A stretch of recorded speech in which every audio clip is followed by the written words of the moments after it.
اللہ الرحمن الرحیم۔ ہم لوگ اس وقت جہاں پر ہیں شہر کوفہ میں، مسجد کوفہ سے قریب حرم جناب میثم تمار پر، پیچھے جو حرم نظر آ رہا ہے جناب میثم تمار کا حرم ہے یہ، اور یہیں پاس میں وہ درخت تھا جس پہ آپ کو سولی پہ چڑھایا گیا تھا۔ جناب میثم وہ عظیم ذات اور ایسا علی کا چاہنے والا کہ جس کے لیے آج تک شعراء اشعار کہتے ہیں اور خطبہ اپنی خطابت میں جس کا تذکرہ فرماتے ہیں۔ میثم جب بھی تذکرہ میثم ہوتا ہے سیدھے زبان کا تذکرہ سامنے آتا ہے۔ ہمارے یہاں مشہور ہے میثم، جبکہ عربی میں نام ہے میثم۔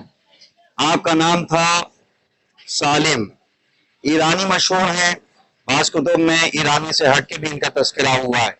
ایک جگہ غلام تھے، ان کو آزاد کیا گیا اور یہ آئے مولا کی خدمت میں۔ امام نے پوچھا نام کیا ہے؟ انہوں نے کہا سالم۔ امام نے کہا یہ نہیں، وہ نام بتاؤ جو تمہارے والدین جس نام سے تمہیں بلاتے تھے۔ کہا مولا آپ کو کیسے خبر ہے؟ امام نے کہا کہ مجھے ہر وہ خبر ہے جس کی ضرورت تمہیں ہے، تمہارا نام میثم تھا۔ میثم نے کہا ہاں مولا مجھے میثم ہی کہتے تھے۔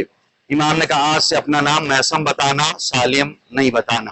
جناب میثم امام علی کے ساتھ رہے، امام نے جناب میثم کی تربیت کی، تعلیم دی اور اسرار حوالے کیے، اسی لیے انہیں صاحب بلایا و منایا کہا جاتا ہے۔ یعنی امام نے آگے کی خبر دی، جس موت کے بارے میں کسی کو معلوم نہیں ہے اس موت کی خبر جناب میثم نے، اس موت کی خبر امام علی نے جناب میثم کے حوالے کی، اور کئی ایسی شہادتیں تھیں کہ جو جناب میثم جانتے تھے۔ جناب حبیب ابن مظاہر کو جناب میثم نے بتایا کہ تمہاری شہادت حسین کی نصرت میں ہوگی۔ جناب مختار کو بتایا کہ اے مختار تم قیام انتقام میں خون حسینی لوگے اور تم قیام کرو گے، جس کے نتیجے میں سارے دشمنان اہل بیت اور دشمنان امام حسین مارے جائیں گے تمہارے ہاتھوں سے۔ جناب میثم نے بتایا۔ جناب میثم نے ایک مکی عورت جبلہ نام تھا، اس سے شہادت امام حسین کو بتایا کہ امام حسین کی شہادت ہونے والی۔ جناب میثم اپنے بارے میں جانتے تھے، اور اسی لیے وہ داستان جب مولا نے کہا تھا میثم کتنا چاہتے ہو مجھے؟ کہا مولا اپنی جان سے زیادہ چاہتا ہوں۔ کہ میثم وہ موقع کیسا ہوگا جب ظالم کے دربار میں تم جاؤ گے اور تم سے کہے گا کہ علی سے برات کا اظہار کرو، علی کے خلاف بولو۔ میثم کیا کرو گے؟ مولا مر جاؤں گا لیکن آپ کے خلاف بول نہیں سکتا۔ میثم ہاتھ پیر کاٹ دیے جائیں گے، مولا پھر بھی یہ زبان نہیں رکے گی۔ میثم تمہاری زبان گدی سے کھینچ لی جائے گی۔ کہا مولا اگر آپ کے عشق میں یہ زبان گدی سے کھینچی جا رہی ہے تو اس سے بہتر کیا ہے؟ پھر امام علی نے اسی کوفے میں رہتے ہوئے، یہیں پہ خانہ امام علی تھا، یہیں پاس میں جناب میثم کا گھر تھا۔ اے میثم یہ درخت دیکھ رہے ہو، کافی سال پہلے یہاں درخت کے آثار تھے، اب نہیں ہے۔ میثم یہ درخت دیکھ رہے ہو، یہ درخت جو ہے اسی پہ تمہیں سولی پہ لٹکایا جائے گا۔ اگر کسی کو معلوم ہو جائے تو اس درخت کے پاس نہیں جائے گا، موت کا ڈر ہوتا ہے۔ لیکن روایت کہتی میثم جاتے تھے، اس درخت سے گفتگو کرتے تھے، اس سے باتیں کرتے تھے، اس میں پانی ڈالتے تھے۔ اے درخت تو کتنا مبارک ہے جو مجھے محبت علی میں شہادت کے درجے تک پہنچائے گا۔ جناب میثم اس جگہ پہ جاتے تھے، جب وقت شہادت قریب آیا اور ابن زیاد نے بلایا، کربلا امام حسین روانہ ہو چکے، 22 ذی الحجہ سن 60 ہجری ہے، 10 دن کے بعد امام حسین کربلا پہنچنے والے۔ میثم کو گرفتار کر لیا گیا کوفے میں۔ ابن زیاد نے کہا براءت کرو علی سے۔ میثم نے کہا کہ میں علی کا چاہنے والا ہوں۔ کہا تمہارے ہاتھ پیر کاٹ دیے جائیں گے۔ میثم نے کہا کوئی نئی بات نہیں، یہ تو میرے مولا نے مجھے پہلے خبر دی ہے۔ ابن زیاد نے کہا اور کیا بتایا ہے؟ کہا یہ بتایا ہے کہ تمہاری زبان بھی گدی سے کھینچ لی جائے گی۔ کہا تو صحیح میں تمہارے مولا کی بات جھٹلا دوں گا، ہاتھ پیر تو کاٹوں گا لیکن زبان گدی سے نہیں کھینچی جائے گی۔ جناب میثم کو سولی پہ چڑھا دیا گیا، کیسے؟ ہاتھ اور پیر میں کیرے گاڑ دی گئی۔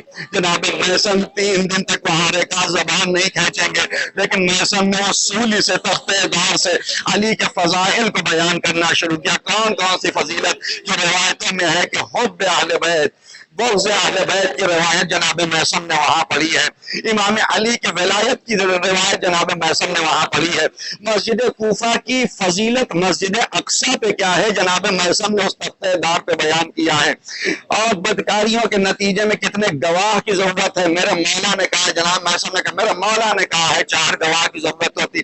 جناب میثم فضائل اہل بیت پڑھ رہے ہیں، یہاں تک کہ جو حاکم تھا دوڑ کے گیا اور کہا ابن زیاد اگر زبان نہ کھینچی تو ان قریب کوفے کے لوگ آ کے میثم کے قریب آئیں گے، لیکن انقلاب آ جائے گا۔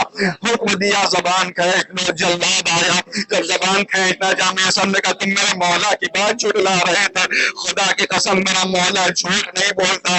میثم کی زبان کھینچی گئی، 2 دن تک میثم تڑپتے رہے اور اس کے بعد دنیا سے رخصت ہو گئے، لوگوں نے اتارا، یہاں پہ گلا کھود کے جناب میثم کو دفن کر دیا۔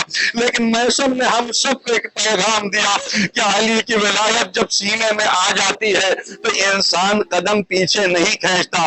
پروردگار کی بارگاہ میں دعا ہے، پروردگار ہماری ولایت کو بھی مضبوط قرار دے دے، پروردگار ہمیں عاقبت بخیر کر دے، پروردگار ہم جہاں بھی رہیں، جس حال میں رہیں، عشق اہل بیت ہمارے دلوں سے دور نہ ہونے پائے۔ والسلام علیکم ورحمۃ اللہ جناب میثم کی ذریعے داخل اندر سے دیکھ لیں، آپ حضرات زیارت فرما لیں۔ حضرت میثم باہر گیٹ پہ لکھا ہوا تھا ان کے القاب میں، السلام علیک یا شہید العقیدہ، اے اپنی عقیدت پہ باقی رہ جانے والے اور اپنے عقیدے کا اظہار کر کے شہادت کو گلے لگانے والے، آپ پہ ہمارا سلام ہے۔ پروردگار ہم سب کو توفیق دے صاحب عقیدہ اور شہید عقیدہ کی زیارت کے لیے۔ السلام علیکم یا میثم ابن یحییٰ الطمار، ابن یحییٰ الطمار، میثم آپ پہ ہمارا سلام ہے۔ اے جناب میثم، ہماری زبانیں بھی ویسی ہو جائیں جیسے آپ کی زبان پہ ہم حق بولنے کی طاقت رکھیں۔ اندر حدیثیں لکھی ہوئی ہیں، قال الامام علی فی حق میثم الطمار، یہ ہے، اور اس سائڈ پہ حدیث کا اگلا حصہ، یا میثم اذن تکون معی فی درجتی، اے میثم جنت میں تم ہمارے درجے پہ رہو گے۔ السلام علیکم ورحمۃ اللہ وبرکاتہ۔ بسم اللہ الرحمن الرحیم۔ سامنے مسجد کوفہ اور روضہ جناب مسلم ابن عقیل۔ یہ دیکھیں، پہلے یہ علاقہ اچھا نہیں تھا لیکن اب کافی اچھا بنا دیا گیا، باغات وغیرہ تیار کر رہے ہیں یہ لوگ، اور یہ ابھی درخت چھوٹے چھوٹے ادھر ہیں، انشاءاللہ کہ یہ بھی بڑے ہو جائیں گے، اور راستہ بھی بہت اچھا بنا دیا ہے۔ ادھر اوپر دیکھیں جہاں یہ گنبد ہے جناب مسلم کا، اس سائڈ مسجد کوفہ کا، اور ادھر جس سے پرچم لہرا رہا ہے وہ جناب مختار کا ہے، وہ بیت امام علی ہے، سوری وہ بیت امام علی ہے، یہ جو پرچم دکھ رہا ہے سامنے۔ اور اس سائڈ میں پیچھے جہاں سے ہم لوگ آ رہے ہیں، یہ سامنے میثم طمار کا۔ السلام علیکم ورحمۃ اللہ۔